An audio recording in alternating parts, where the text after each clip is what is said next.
wabarakatuh. Lanjut Pak Roy. Oke. Assalamualaikum warahmatullahi wabarakatuh. Salam warahmatullahi. Saya insya Allah tidak akan mengulangi tadi statement yang pertama-tama sudah disampaikan oleh Pak Ahmad Kosinudin selaku koordinator non litigasi dari kami. Kemudian ada juga Pak Rizal Fadilah, juga sebelumnya tadi ada Pak Azam ya yang sudah menyampaikan surat. Dan kami setelah surat itu diterima, kami melakukan konferensi pers ini. Ada beberapa poin penting yang ingin kami sampaikan. Yang pertama, tadi disebut-sebut oleh Pak Kosinudin, apa itu bukti yang kami terima dari KPU, Komisi Pemilihan Umum. Alhamdulillah, proses yang lama itu tidak begitu saja. Proses yang lama dari KPU itu sudah kami terima minggu yang lalu bersama dengan Pak Dr. Bonatua Silalahi, dengan Pak Michael Sinaga. Ya, kami menjemput surat itu di KPU. Karena tidak hanya KPU sebenarnya, kami mengirimkan itu ke 8 institusi.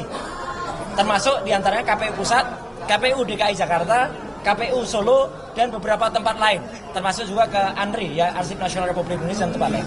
Semuanya adalah harus memegang arsip itu. Karena seorang presiden yang kemudian sudah mencalonkan diri selaku calon presiden waktu itu dan calon wakil presiden itu pasti selalu ada pertinggal suratnya. Tidak mungkin tidak ada. Dan analisis kami adalah menggunakan analisis yang sudah pernah digunakan penampakan itu ketika pertama kali ditunjukkan oleh Dr. Sigit Sunarta tahun 2022 di kampus Unas Gadjah Mada. Yang terakhir lucunya oleh Rektor UGM tidak berani ditampilkan lagi.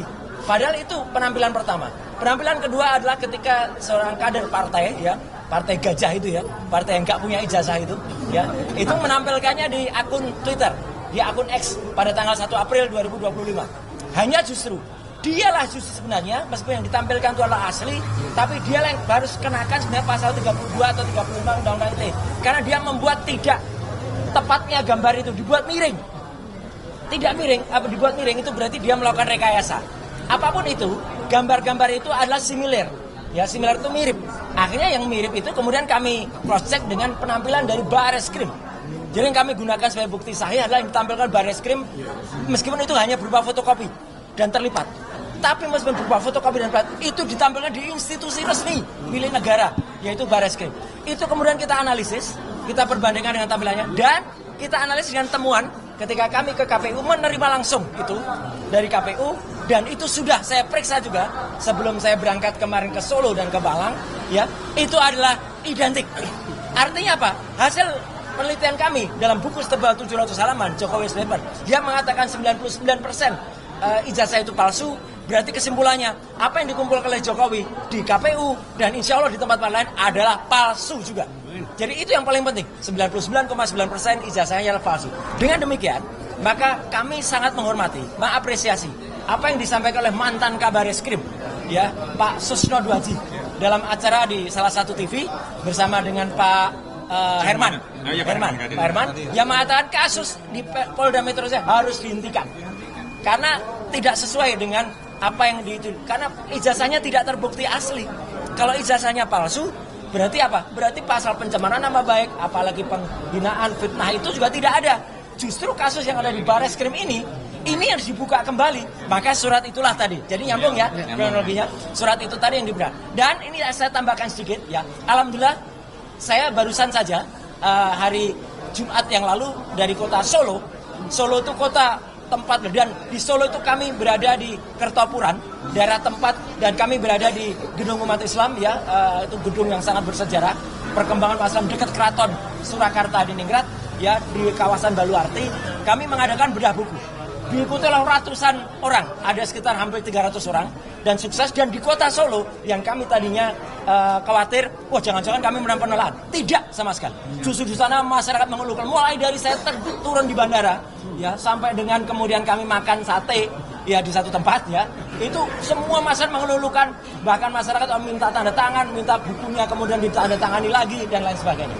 Dari Solo perjalanan saya jalan darat ke Malang. Alhamdulillah di tengah jalan ketika kami melakukan sholat zuhur, ketika kami berhenti sholat asar, dan hampir sampai di kota Malang kami berhenti di rest area di Batu.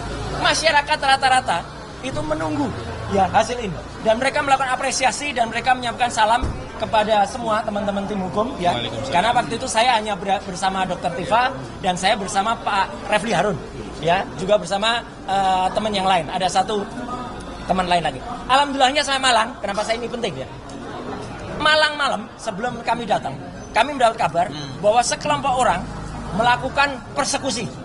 Sekelompok gerombolan orang melakukan, padahal itu adalah ceramah keagamaan yang tadinya dilaksanakan oleh Gus Nur. Kemudian ada Gus Raimon, ada juga Gus Arif. Itu dibubarkan, dijaga oleh mereka pada malam hari itu. Jadi nggak boleh. Ini jahat sekali. Ini benar-benar jahat. Padahal kami sudah mendapat izin. Ya, akhirnya malam hari itu juga kami ke Polres dibantu salah satu. Hanya bergerak sendiri-sendiri.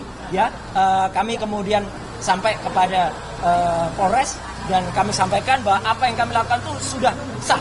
Alhamdulillahnya ini yang harus diketahui ya, karena narasi yang beredar kami dibubarkan. Pagi harinya alhamdulillah kami melangsungkan acara itu dengan sukses dan lancar banget di salah satu gedung, salah satu hotel yang ada di sana, tempat yang sama yang kami rencanakan. Lancar. Dan yang paling penting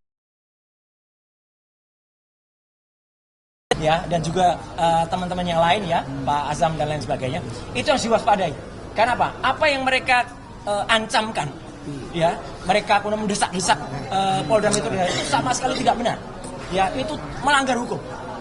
Apalagi ada, saya langsung ingat ketika seorang perempuan di sana, ya, itu mengancam akan melakukan tindakan dengan melakukan porno. Itu pelanggaran terhadap Undang-Undang Nomor 44 tahun 2008, khususnya di pasal 4 ayat 2.